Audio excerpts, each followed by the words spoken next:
Yazi, the past 3 days have been hectic. I'm still trying to catch up because I'm trying to break down this thing. Enye angayi-understand, ngisazama uku-understanda lo mrabarabo bebewudlala.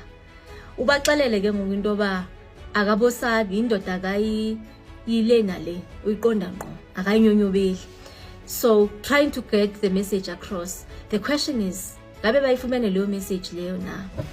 But I'm very curious to find out, when this whole thing started, where was everybody else?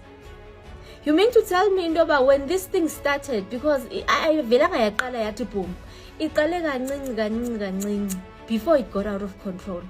But where was you mean akekho umuntu ebeke nqanda, akekho umuntu beke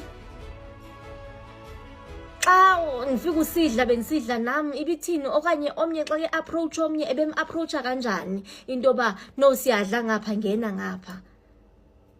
As a Zulu man, angimnyonyobeli umuntu esayidini ngimqonda ngqo.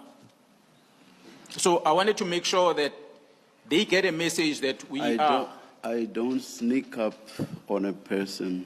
I face them directly. So Commissioner,